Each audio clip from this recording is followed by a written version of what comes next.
이제 우리 다 함께 자리에 일어나 힘차게 박수 치며 찬양하며 나아갑시다.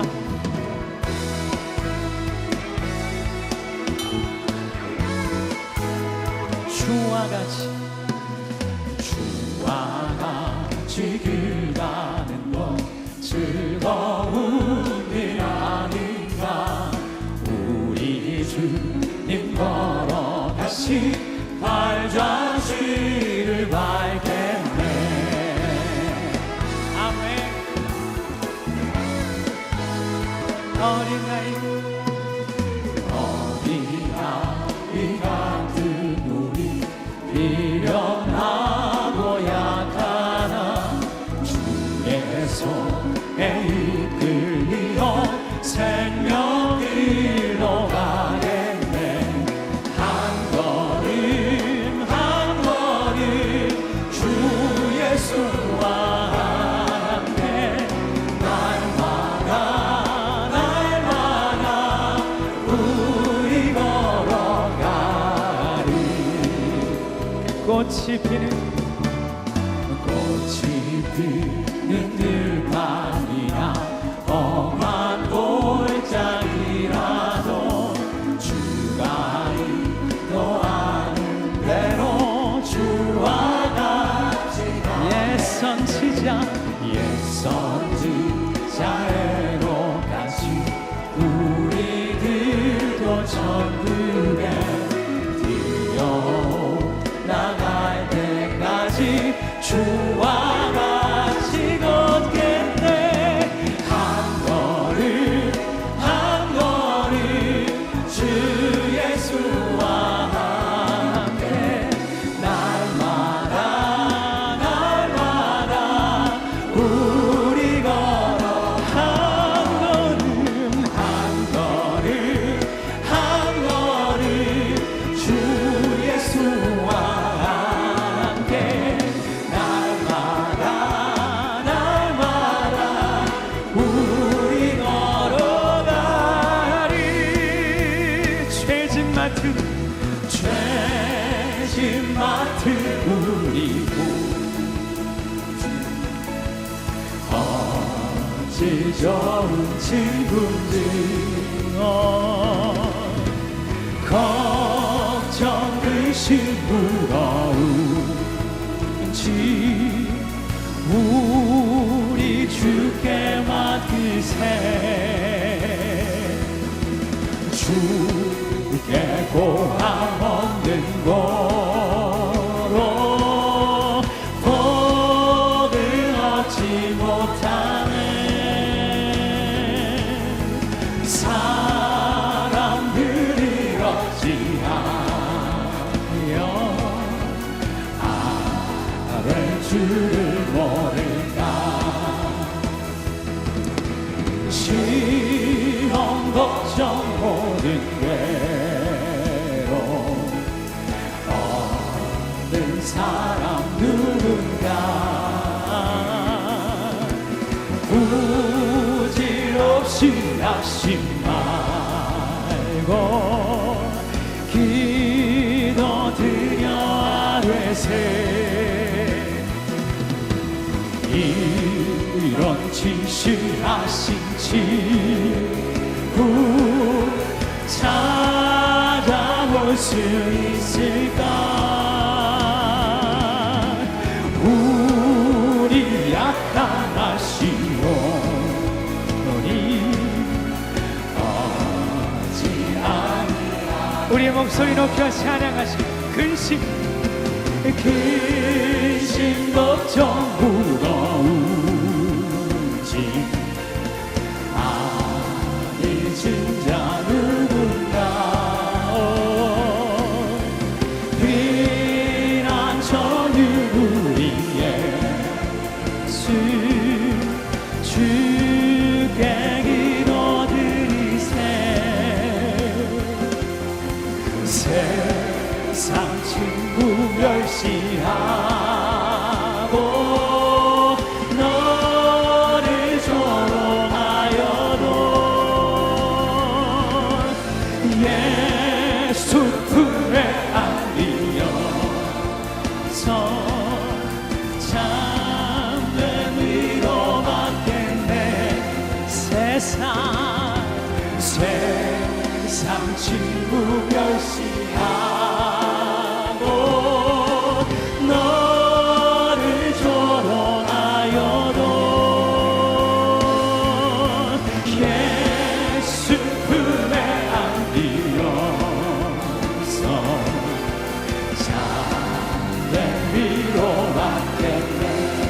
예수 품에 안기어서 참된 위로 가게. 우리를 품으시고 안으시는 하나님을 찬양합니다. 할렐루야.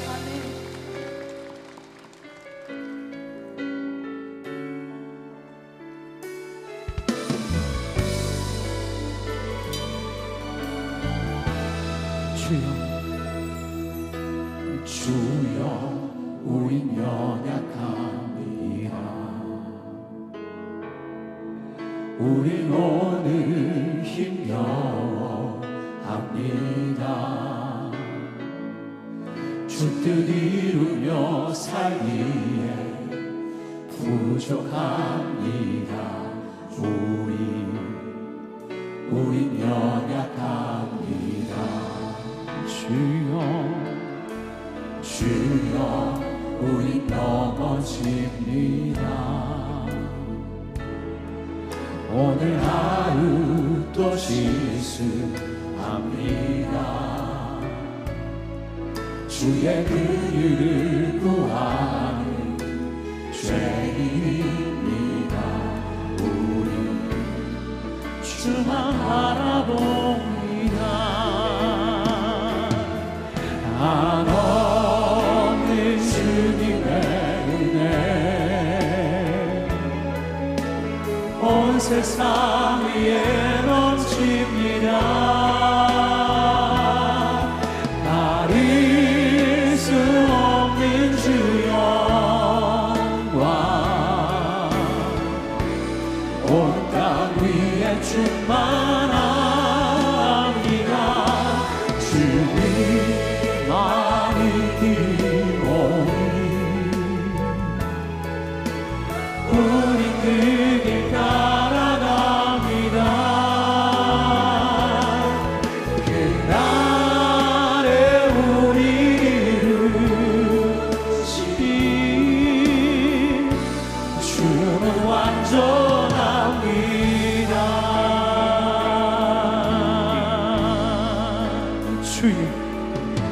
주여 우린 연약합니다. 우린 오늘 힘겨워합니다. 주 뜻 이루며 살기에 부족합니다. 우린 연약합니다. 주여 우린 넘어집니다. 오늘 하루 또 실수합니다. 주의 긍휼을 구하는 죄인입니다. 우리 주만 바라봅니다. 한없는 주님의 온 세상 위에 넘칩니다. 가릴 수 없는 주 영광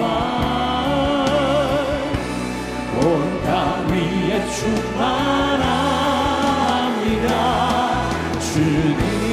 주님만이 기로이 우린 그 길 따라갑니다. 그날에 우리를 이루시리. 주는 완전합니다. 한없는 주님의 은혜 온 세상 위에 넘칩니다. 가릴 수 없는 주 영광 온 땅 위에 충만합니다. 주님만이 기로이 아멘. 우린 그 길 따라갑니다.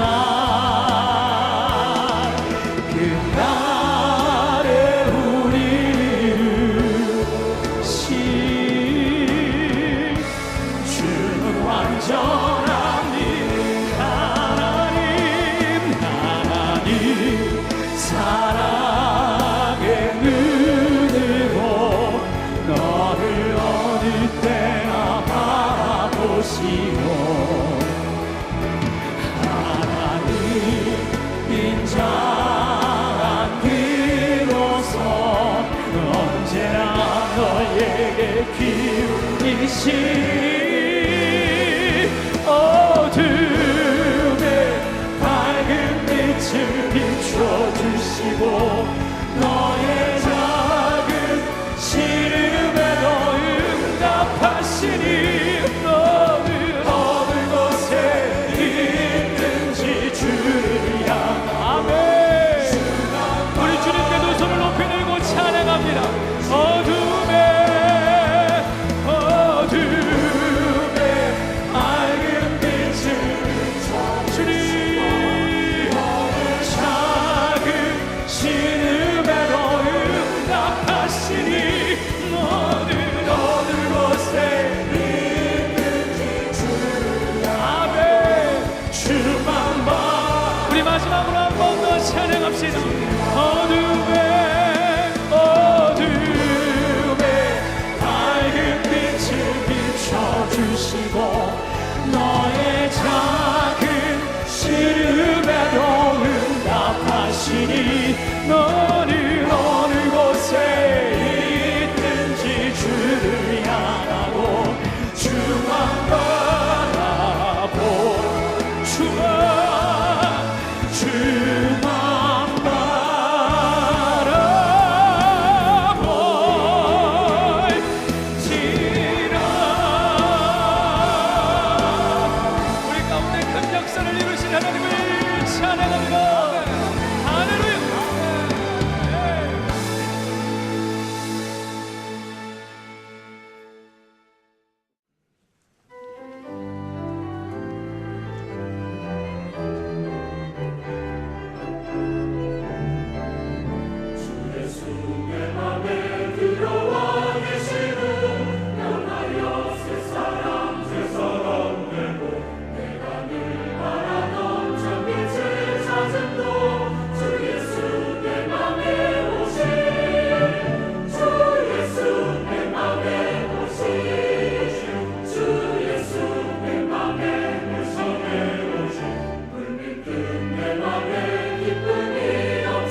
어느 교회 유치부에서 선생님이 아이들에게 물었습니다. 하나님께서 온 우주 만물을 만들고 사람을 만드셨지요. 에덴 동산에서 하나님이 처음 만든 사람의 이름이 뭐예요? 모든 학생들이 대답을 했습니다. 아담이에요. 그리고 또 물었습니다. 하나님께서 그 다음에 만드신 아담 아내의 이름은 뭐죠? 학생들이 머뭇하고 있을 때에 수줍은 듯 예쁘장한 여학생이 손을 들었습니다. 아무개 좀 얘기 좀 해봐요. 그랬더니 마담이에요. 여러분을 아담과 마담, 하와가 살던 에덴 동산으로 인도하여 에덴의 가정 그런 제목으로 하나님의 은혜의 말씀을 나누려고 생각을 합니다. 오늘 본문에 보면은 신랑은 아담입니다. 신부는 하와지요. 주례자는 하나님이십니다. 주례자 되신 하나님께서 주례의 말씀을 이제 나눈 본문의 내용이라고 할 수가 있습니다. 사람을 만드신 분도 하나님이시고 가정을 만드신 분도 하나님이시라는 본문의 내용입니다. 그러므로 결혼식은 우리 하나님 앞에서 하는 것이 옳습니다. 부득이한 사정이 아니면 여러분이 결혼할 때에, 여러분의 가정의 자녀들이 결혼할 때에 교회에서 목사님의 주례를 따라서 결혼하는 것이 좋습니다. 하나님이 오셔서 주례를 하시는데 하나님을 대신해서 목사가 그 가정을 하나님 앞에서 이제 맺어주는 예식이 결혼식이거든요. 자기들끼리 결혼을 한다든지 가족끼리 모여서 뭐 편지 한 장 읽고 결혼식을 한다든지 그게 무슨 멋인 줄로 알면은 안 된다 하는 것입니다. 저는 30이 간 넘었을 때부터 주례를 시작했습니다. 주례를 참 많이 했겠죠. 근데 주례를 할 때마다 두려움이 있어요. 떨림이 있어요. 경외감이 있어요. 또 하나님께서 이 가정을 어떻게 복을 주실까? 이 가정을 통하여 어떤 은혜가 흘러 넘칠까? 또 이 가정이 하나님의 나라의 가치를 따라서 잘 살아야 할 텐데 하는 기도가 있지요. 제가 젊은 시절 결혼식을 주례하다가 이제 주례 말미에 성혼 선포를 하지 않습니까? 하나님이 짝지어 주신 것을 사람이 결코 나누지 못할지니라 그렇게 해야 되는데 이게 당황했던지 사람이 짝지어 주신 것을 하나님이 결코 나누지 못할지니라 그런 줄도 모르고 사람들이 킥킥대고 웃으니까 이게 무슨 일인가 싶었는데 그 부목사가 쪽지를 올렸습니다. 이렇게 틀렸습니다. 제가 얼버무리기를 이 가정은 하나님도 나누지 못한다. 그러고 이제 제가 웃어버리고 말한 적이 있습니다. 여러분, 이게 가정 아닙니까? 하나님 안에서 하나님의 복을 따라서 맺혀지는 것, 그게 가정이죠. 예수님께서 이 땅에 오셔서 공식적으로 행하신 기적 가운데 첫 번째 기적이 가나 호린 잔치에 가서 물을 포도주로 만드신 사건입니다. 가정을 축복하심으로, 결혼을 축복하심으로 당신의 사역을 출발하셨다고 하는 것입니다. 노벨상 수상자 솔제니치는 오래전에 그런 얘기를 했습니다. 이 땅에서 공산주의가 망한 이유는 분명하고도 단순하다. 그들은 이 땅에서 교회, 가정의 소중함을 잃어버렸기 때문이다 라고 말했습니다. 세상에 많은 종교들이 있지만은 우리 기독교만큼 가정을 소중히 여기는 종교는 그렇게 흔치 않습니다. 우리 기독교는 입산수도하는 종교가 아닙니다. 성직자들의 독신을 주창하는 그런 종교도 아닙니다. 하나님께서 친히 만드신 이 가정이 얼마나 소중한 것인지, 그래서 가정은 교회보다 우선됩니다. 교회보다 중요합니다. 이 가정들이 모인 공동체가 교회라는 사실을 우리는 알아야 합니다. 에베소서 5장 18절에 보면은 술 취하지 말라, 이는 방탕한 것이니 오직 성령의 충만함을 받으라, 그렇게 말씀하셨습니다. 그리고는 5장을 마치고 6장의 문이 열려지면은 이 성령 충만한 장이 어딘가를 가르쳐 줍니다. 산에 올라가 엎드려 기도하라, 그렇게 말씀하지 않았습니다. 성령 충만 받은 다음에는 책 붙들고 씨름해라, 그렇게 말하지 않았습니다. 성령 충만은 받은 다음에는 세상으로 흩어져서 세상 모든 사람 전도해내라, 그렇게도 말씀하지 않았습니다. 6장 1절부터 보면은 내 부모를 공경하라, 이게 성령 충만의 시작이라는 겁니다. 내 자녀들 믿음으로 말씀으로 잘 양육해라, 그렇게 되어 있습니다. 성령 충만의 장으로 가정을 소개하고 있습니다. 우리 교회 비전 가운데 하나는 두 날개의 비전이 있습니다. 모든 성도님들이 예배의 생명을 걸어서 주님 오시는 그날까지 타협하지 않는 성령의 기름 부으심이 넘치는 예배를 드리자 하는 것이죠. 그리고 교회가 가정이라는 비전을 나누기 위해서 소그룹 목장 사역을 우리는 권면을 하고 있습니다. 모든 성도님들이 소그룹 안에서 리더가 되어야 되고 그 안에서 받은 은혜를 나누는 장을 만들어 가야 된다 하는 것이죠. 왜요? 교회는 가정이기 때문에 그렇습니다. 모든 교회는 가정 같은 교회가 되어야 하기 때문에 그렇습니다. 우리 이 공간을 비전 채플이라고 우리는 그렇게 이름을 합니다. 이 비전 채플 예배당을 건축할 때에 제 마음속에 한 가지 분명한 주제가 있었습니다. 바로 가정 같은 예배당입니다. 가정처럼 우리 성도님들이 여기 왔을 때에 평안함을 누릴 수 있는 곳이어야 된다, 그런 얘기죠. 이 건물이 작지 않은 예배당 아니겠습니까? 여기를 웅장한 고딕체로 만들었다고 생각해 보십시오. 평안을 주기는 힘들 것입니다. 유럽의 성당들 가보면 넓고 웅장하게 만들어져 있어요. 화려하게 지어져 있습니다. 거기서 위엄과 예술감을 느낄 수 있을는지는 모르지만은 가정 같은 평안을 얻을 수는 없는 겁니다. 여기 앞에 강대상, 여러분 만리장성 같은 큰 강대상을 우리 예배당에서는 다 치워버렸습니다. 설교자와 우리 교우들 사이에 가로막고 있는 모든 것들을 다 헐어버린 것이지요. 가족이 둘러앉아서 함께 얘기하는 것처럼 이렇게 오손도손 하나님의 말씀을 나누고 주님이 오늘 이 시간에 주시는 영적인 양식 하나님의 말씀을 가까이에서 눈과 눈이 부딪히면서 우리가 말씀을 나누어서 먹어야 되기 때문에 이 예배당이 이렇게 가정 안에 둘러있는 것처럼 크면서도 작은 듯한 이 공간을 만들어서 교회가 가정이다, 가족이다 하는 것을 우리가 함께 교훈받고 싶었던 것입니다. 가정은 바로 평안하고 행복한 곳이어야 하는 것입니다. 우리 하나님의 자녀 삼으신 하나님의 목표가 있습니다. 너희는 내 안에서 행복해라, 평안해라 하는 것입니다. 가정은 호텔 같은 방이 없어도, 값비싼 침대가 없어도 서로 편안히 누울 수 있는 곳이면 족한 겁니다. 호화스러운 저택이 아니어도 화목하게 살면 되는 것입니다. 값비싼 보석이 없어도 서로 존경하는 마음이 보석이죠. 훌륭한 교양과 인격이 아니어도 따뜻한 말 한마디가 교양이 되고 인격이 되는 것입니다. 비단 이부자리 없어도 서로의 허물과 잘못을 덮어줄 수 있는 곳이 진정한 이부자리 아니겠습니까? 하나님께서 아담과 하와에게 에덴을 선물로 주셨듯이 우리 각자에게 가정을 에덴 동산으로 선물해 주신 것입니다. 여기 에덴이라고 하는 말은 기쁨, 행복, 즐거움, 그런 뜻을 가지고 있습니다. 가정은 사람들의 행복을 위해 주신 선물이라는 것이죠. 하나님은 당신의 자녀들이 가정 안에서 기쁘게 살기를 원하신다는 것입니다. 아담에게 에덴 동산을 가꾸고 섬기라 말씀하셨듯이 너희는 각자 너희 가정에서 행복을 가꾸고 섬기라, 사랑의 열매 맺으며 살아라 말씀하십니다. 근데 문제는 에덴 동산에 하나님만 계신 것이 아니라 마귀도 함께 있었습니다.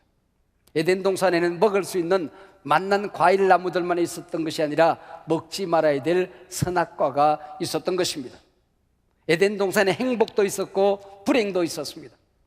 하나님께서 사람을 만드시는데 흙으로 빚어 만드시고 그 코에 생기를 불어넣어서 생명이 되게 하신지라고 말씀하고 있습니다. 인간은 육체를 가져서 잘못된 길로도 갈 수 있는 것이고 영을 따라서 하나님을 따라갈 수도 있는 존재라고 하는 것입니다. 그래서 행복한 결혼 생활은 결혼식으로부터 출발한다고 생각하고 결혼식만 멋지게 하면 모든 것이 다 이루어질 것이라고 생각합니다. 저절로 행복의 열매가 맺힐 것이라고 생각하는 것이죠. 여러분, 가정 안에 들어가게 되면 가정만 꾸리고 나면은 행복이란 열매가 따먹을 수 있도록 맺혀져 있고 또 기쁨이란 열매가, 사랑이란 열매가 저절로 주어지는 줄 압니다. 아닙니다. 두 사람이 이제는 가꾸는 것입니다. 씨를 뿌리는 것입니다. 꽃 피우고 열매 맺어서 먹고 나누는 것, 바로 그것이 가정이라고 하는 것이지요. 인류 최초의 가정, 에덴 동산 가정을 한번 살펴보십시다. 성경을 펼치면은 창세기 1장이 제일 먼저 나옵니다. 창세기 1장에 하나님이란 단어가 30번 이상이나 반복적으로 등장하고 있습니다. 근데 예외 없이 하나님 그렇게 되어 있습니다. 원문으로 엘로힘 그렇게 되어 있습니다. 여기 엘로힘은 전능한 하나님, 능력이 많으신 하나님을 의미합니다. 그래서 창세기 1장은 그 전능하신 하나님에게 온 귀절들이 집중되어져 있습니다. 그러다가 창세기 2장 4절로 넘어오게 되면은 2장이 다 끝날 때까지 하나님의 이름이 달라집니다. 야훼 엘로힘, 여호와 하나님, 그렇게 바뀌어집니다. 하나님은 아담과 하와의 친구처럼 다정한 분으로 묘사되고 있습니다. 그리고는 관심이 하나님으로부터 사람에게 모아지기 시작하는 것입니다.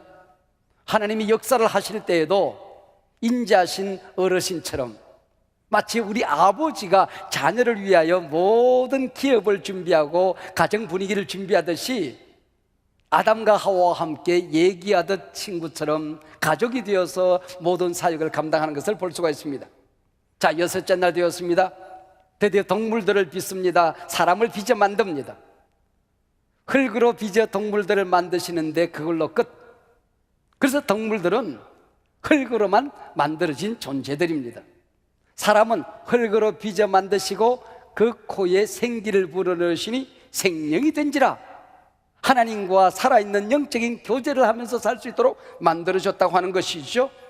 생명의 호흡을 먹고 인간이 되었고 생명의 호흡을 통하여 하나님과 교제하도록 만들어진 존재라고 하는 것입니다. 하나님과 영적인 교제를 통하여 생명이 됩니다. 예배를 통하여 교제함으로써 생명이 됩니다. 영적인 양식 하나님의 말씀을 먹음으로써 생명이 되는 것입니다. 기도를 통하여 호흡함으로 말미암아 하나님과 교제하고 생명의 삶을 살아가게 되는 것입니다. 이게 바로 생명이 된지라 하는 본문의 내용의 의미입니다. 하나님께서 천지 우주 만물을 이제 다 마치는 듯 보였습니다. 그리고 마지막 하나의 작업을 또 더 하십니다. 하나님은 아담이 혼자 사는 것이 좋지 않다고 말씀했습니다. 신구약 성경에 좋지 않다는 말이 처음 등장하는 말입니다. 바로 혼자 사는 것이 좋지 않다, 그렇게 말하고 있습니다. 드디어 돕는 배필 하와를 만드십니다. 그전에 아담으로 하여금 에덴 동산에는 모든 짐승들에게 이름을 주도록, 에덴 동산의 모든 짐승들을 돌보고 섬기도록 사명을 줍니다. 그래서 성경은 그렇게 기록되어 있어요. 모든 짐승에게 이름을 주니라.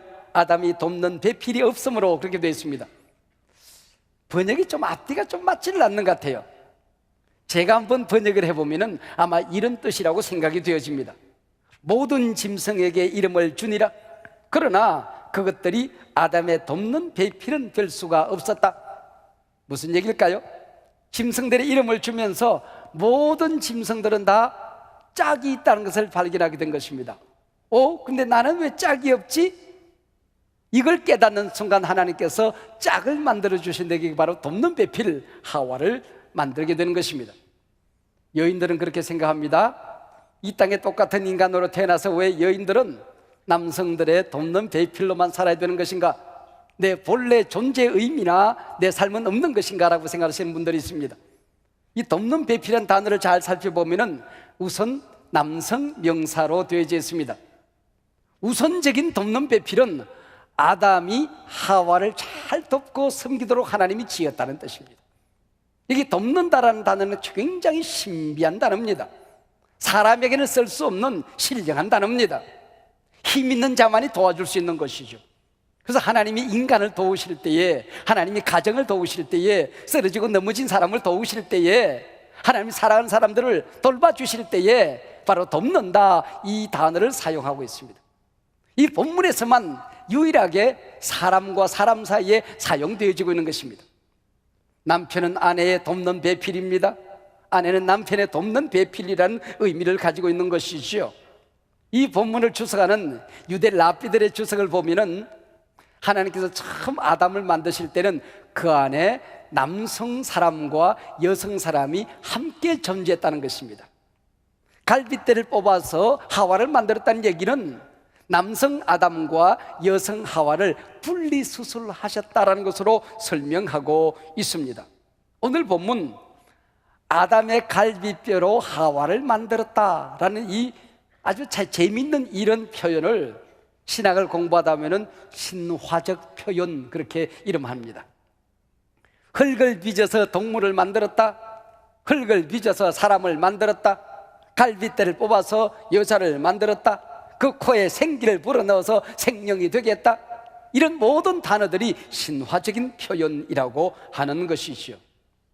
하나님을 마치 사람처럼 묘사해서 하나님이 하신 이 모든 사역들이 사람들이 이해할 수 있도록 사람의 언어로 마치 하나님이 사람이 되신 것처럼 묘사하는 표현을 신화적인 표현이라 그렇게 이름을 합니다.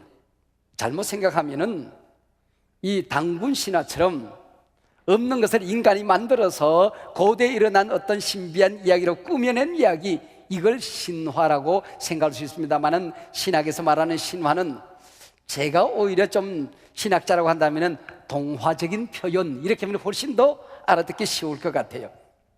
하나님이 동화책을 기록하듯이 당신이 했던 사역을 인간들이 알아들을 수 있도록 인간의 언어로 마치 하나님이 인간이 되어서 하신 일인 것처럼 설명하는 이 내용을 신화적인 표현, 동화적인 표현이라고 하는 것입니다. 여기 갈비뼈도 굉장히 재미있는 단어입니다. 히브리어에서는 첼라 그렇게 되어 있습니다. 이 본문에서는 갈비뼈 그렇게 되어 있습니다만 원래 이 뜻은 옆구리, 옆쪽, 한 부분, 파트, 이런 의미를 가지고 있습니다. 오늘 본문에서만 갈비뼈라고 번역을 하고 있지, 구약 성경에 35번째 나오는 첼라라고 하는 이 단어는 대부분 옆, 그리고 옆구리, 어떤 한 부분, 이렇게 설명이 되어져 있습니다. 그리고 이 탈무드에서는 하나님께서 갈비뼈로 여인을 만들었다는 것을 주목하고 있습니다. 가장 중심 부분, 가장 소중한 부분을 뽑아서 아내를 만들었다, 그렇게 설명을 하고 있습니다. 그러면서 몇 가지 설명을 더 붙입니다. 여인을 만들 때에 발가락뼈를 뽑아서 만들지 않았으니 여인을 밟으려고 생각하거나 인격이 나보다도 모자란다고 생각하거나 위치가 내 아래에 있다고 생각하면 안 된다는 겁니다. 또 여인들에게도 그렇게 교훈합니다. 남자의 머리뼈를 뽑아서 여인을 만들지 않았으니 남편 위에 올라타서 짓밟으면서 살려고 하지 말아라. 그래서 누나를 뽑아서 여인을 만들지 않았다. 모든 것을 정력적으로 탐욕스럽게 보면 안 된다. 혓바닥을 뽑아서 사람을 만들지 않았다. 그래서 모든 것을 입으로 표현하려고 해서는 안 된다. 마음과 마음이 통해야 된다, 그렇게 말하고 있어요. 손바닥뼈를 뽑아서 만들지 않았다. 여인을 집안에 있는 일이나 하는, 내가 못하는 일이나 부려먹는 사람으로 생각해서는 안 된다는 것입니다. 그래서 이 돕는 배필이라고 하는 것은 동등한 인격, 동등한 존재, 평등한 존재를 의미한다고 하는 것입니다. 그래서 남자들은 아내를 볼 때 늘 그렇게 생각해야 됩니다. 내 몸의 가장 중심되는 부분, 그렇게 생각해야 됩니다. 그리고 여인들은 남편을 볼 때 어떻게 생각해야 될까요? 내 몸의 고향, 나라는 존재의 고향, 나는 메이드 인 남편, 내 원산지가 남자라는 것을 알아야 됩니다.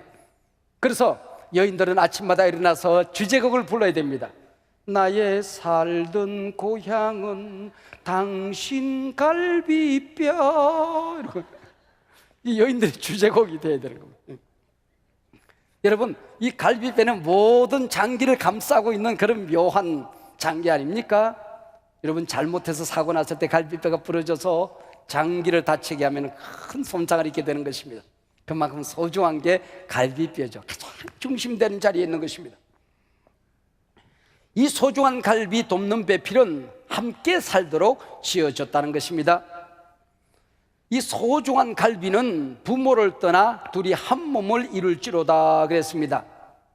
그래서 부모를 떠나, 이 말은 반드시 분가해야 된다는 뜻은 아니에요. 분가하고도 정신적으로 부모를 떠나지 못하고 독립하지 못하면 이거는 안 되는 것이고, 한 집에 더불어 살면서도 정신적으로 독립되어 있는 성숙한 집안이 얼마든지 있을 수 있는 것이지요. 부모님 사랑과 품 안에서 자라던 아이가 자라면서 짝을 만납니다. 엄마 아빠 졸졸 따라다니는 아이가 어느새 엄마는 안중이 없습니다. 자기 짝만 사랑하게 됩니다. 그때 엄마는 상처를 받죠. 자식 키워놔봤자 소용없네. 그리고 섭섭정을 앓습니다. 아닙니다. 당연히 그래야 되는 것입니다. 물론 자식은 부모를 공경해야 되죠. 이게 인격과 윤리와 도덕과 신앙의 기본이죠. 그래서 사람과 사람 사이에 있는 첫 번째 계명이 내 부모를 공경하라는 것입니다. 땅에서 장수하고 잘 되리라고 말했습니다. 효도하지 않는 자식은 잘 되리라는 이 부분에 있어서 결정적인 손상을 입습니다. 반드시 잃어버리는 게 있습니다. 결정적인 복을 잃어버립니다. 모든 자식들은 부모님에게 효도를 다해야 되고 공경해야 되는 것이죠. 그러나 사랑은 자기 짝하고 하는 것이지요. 우리 부모님 마음에서 이 아이들을 아내에게로 남편에게로 돌려보내줘야 된다, 그런 얘기입니다. 결혼의 원리가 아담과 마담 하와가 만나서 부모를 떠나 서로 성숙한 사랑을 이 땅 다하는 날까지 살아가는 것입니다. 아내에게 바치는 노래라고 하는 노래가 있지 않습니까?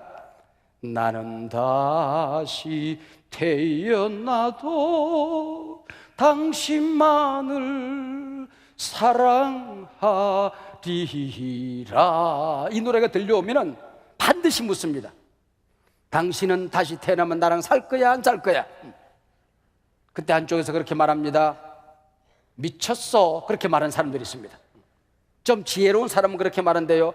당신 좋은 사람이지만은 한번 살아봤으면 됐지 뭐. 당신처럼 좋은 사람 다음 세상에도 또 어떻게 나하고 살아달라고 부탁하겠어. 좋은 사람 만나 잘 살아, 그렇게 이야기한대요. 다 바보들입니다. 무조건 산다고 말하십시오. 질문 자체가 잘못된 겁니다. 제가 여러분에게 가르쳐 드렸죠.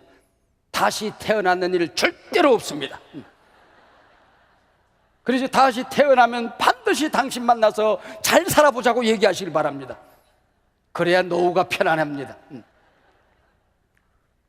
여러분, 자꾸 얘기하다 보면 또 진심이 될 수도 있는 거죠. 여러분, 하나님이 직접 만든 공동체가 교회와 가정 아닙니까? 하나님 앞에 설 때까지 가정생활, 교회생활을 실패해서는 안 된다고 하는 거죠. 어떤 부부가 부부싸움을 했더래요. 부부싸움을 하면은 여자분들은 논리적으로 말을 또박또박 잘합니다. 근데 남편들은 이게 말이 안 됩니다. 부부싸움 하려고 하면 기껏 하는 게 소리 지르는 겁니다. 내 집에서 나가! 그러더랍니다. 내가 못 나갈 줄 알고 그러고 나갔어요. 저녁 때가 됐는데 아내가 설렁설렁 돌아오더랍니다. 얼마나 고마워요. 그렇지만은 또 남자 또 체면있지. 나가놓고 왜 돌아? 그랬더니 뭘 두고 갔어요? 그러더니 뭘 두고 간대? 내가 보석을 두고 갔어요. 우리 집에 보석이 어디 있어? 그랬더니 품에 펄썩 안기면서 당신이 내 보석이지롱 그러더랍니다. 가정은 에덴 동산입니다. 기쁨의 동산입니다. 구원의 비밀을 교회에 숨겨두셨고 행복의 비밀을 하나님께서는 가정 안에 숨겨두신 것이죠. 여러분, 여보라고 하는 말이 무슨 말인지 아십니까? 같을 여 보배 보자입니다. 보배와 같은 분, 그런 뜻입니다. 이게 원래는 여보는 순수 우리말이에요. 근데 누가 이렇게 만들어 본 겁니다. 보배 같은 존재, 그런 뜻이죠. 당신이라고 하는 말은 무슨 뜻입니까? 마땅할 당자에다가 몸신자를 씁니다. 마땅히 내 몸과 같이 소중한 존재, 그런 의미를 가지고 있는 것이죠. 여보, 당신이라는 말 속에 성경적인 가치들이 있는 겁니다. 저희들 젊을 때는 자기, 그런 말을 써서 이 자기가 무슨 말인지 모르고 사람들이 쓰니까 썼지만 이름이 좀 이상해요. 요즘 젊은이들 오빠 그럽니다. 여러분, 남편이 오빠래요. 여러분, 이거 좀 별로 좋은 이름 아니에요? 같은 피를 타고난 이 오빠 동생이 이게 부부가 되면 되겠습니까? 여보, 당신 얼마나 좋은 이름이 있습니까? 당신은 내 보배 중의 보배입니다. 당신은 내 몸 가운데 가장 소중한 존재입니다. 이것 아니겠습니까? 하나님이 우리 가정을 만드신 목적이 분명히 있습니다. 에덴의 동산, 기쁨의 동산, 천국을 이루고 살라고 하는 것입니다. 이것이 오늘 아침 여러분 각 가정에 주시는 한 분 한 분에게 주시는 하나님의 축복이요, 하나님의 계명이요, 하나님의 뜻입니다. 믿으시길 바랍니다.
눈물이 기도했겠지.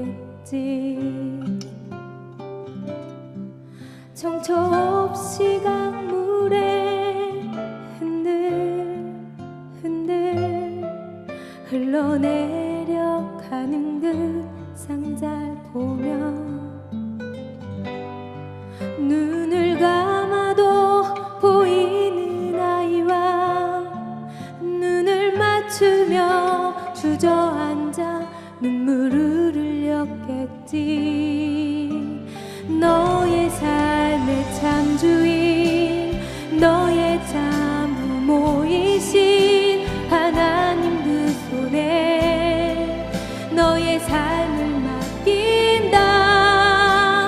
너의 삶의 참 주인, 너를 이끄시는 주 하나님 그 손에 너의 삶을 드린다.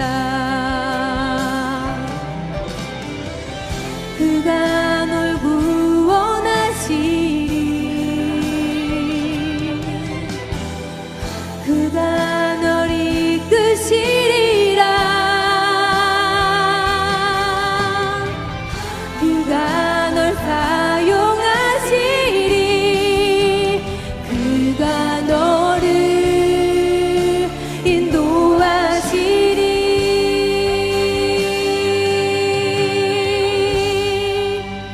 너의 삶의 참 주인,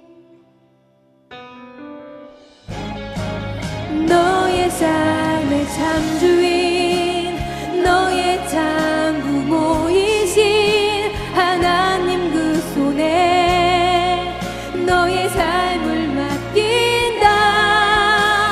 너의 삶의 참 주인, 너를 이끄시는 주 하나님 그 손에 너의 삶을 드린다. 너의 삶의 참 주인, 너의 참 부모이신 하나님 그 손에 너의 삶을 맡긴다. 너의 삶의 참 주인, 너를 이끄시는 주 하나님 그 손에 너의 삶을 드린다. 어떤 마음이었을까 그녀의 두 눈엔 눈물이 흐르고 흘러.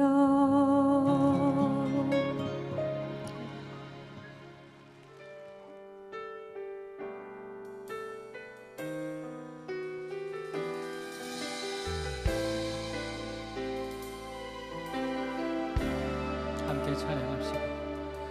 내가 주인 삼위 모든 것 내려놓고 내 주 되신 주 앞에 나가 내가 사랑했던 모든 것 내려놓고 주님만 사랑해.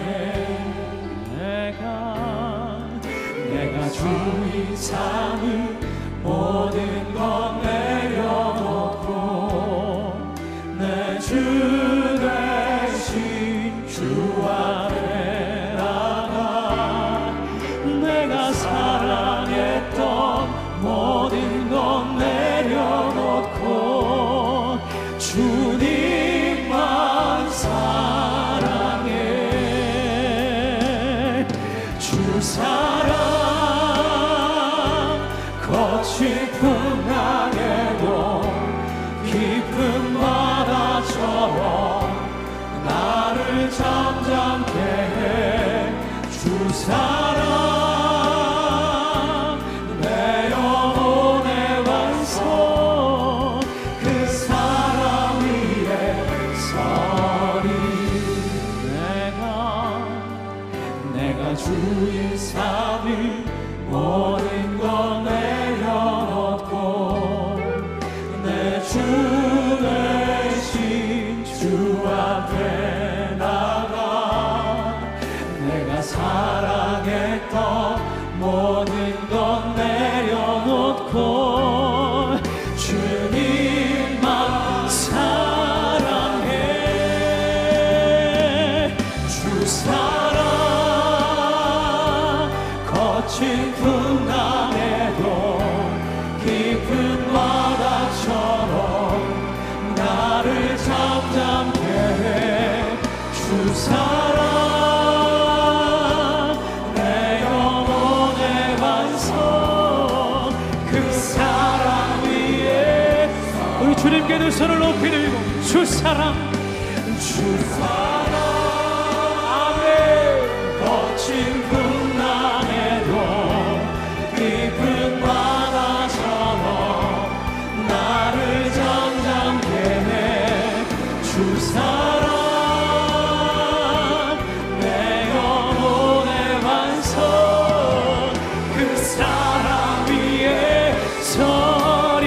주 사랑 주 사랑 거친 풍랑에도 깊은 바다처럼 나를 잠잠케 해. 주 사랑 내 영혼의 완성. 그 사랑 위에 서리.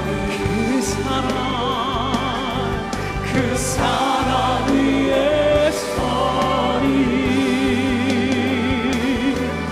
그 사랑 위에 서리.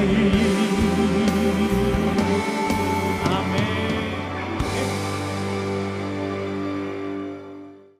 이제는 우리의 모든 죄짐, 인생의 모든 무거운 짐을 다 홀로 맡으시고 십자가에서 우리를 구원하여 하나님의 자녀 삼으신 우리 주 예수 그리스도의 은혜와 독생자까지 아끼지 아니하시고 내어주신 우리에게 각양 필요한 은혜와 은총을 베풀어 주시는 아버지 하나님의 부유하신 사랑하심과 우리 떠난 적 없으시고 언제나 우리와 함께 하시는 보혜사 성령님의 동행과 도우심과 교통하심이 이 소중한 한소망의 모든 가족들 가운데에 지금부터 영원토록 함께하옵기를 간절히 축원하옵나이다. 아멘. 할렐루야.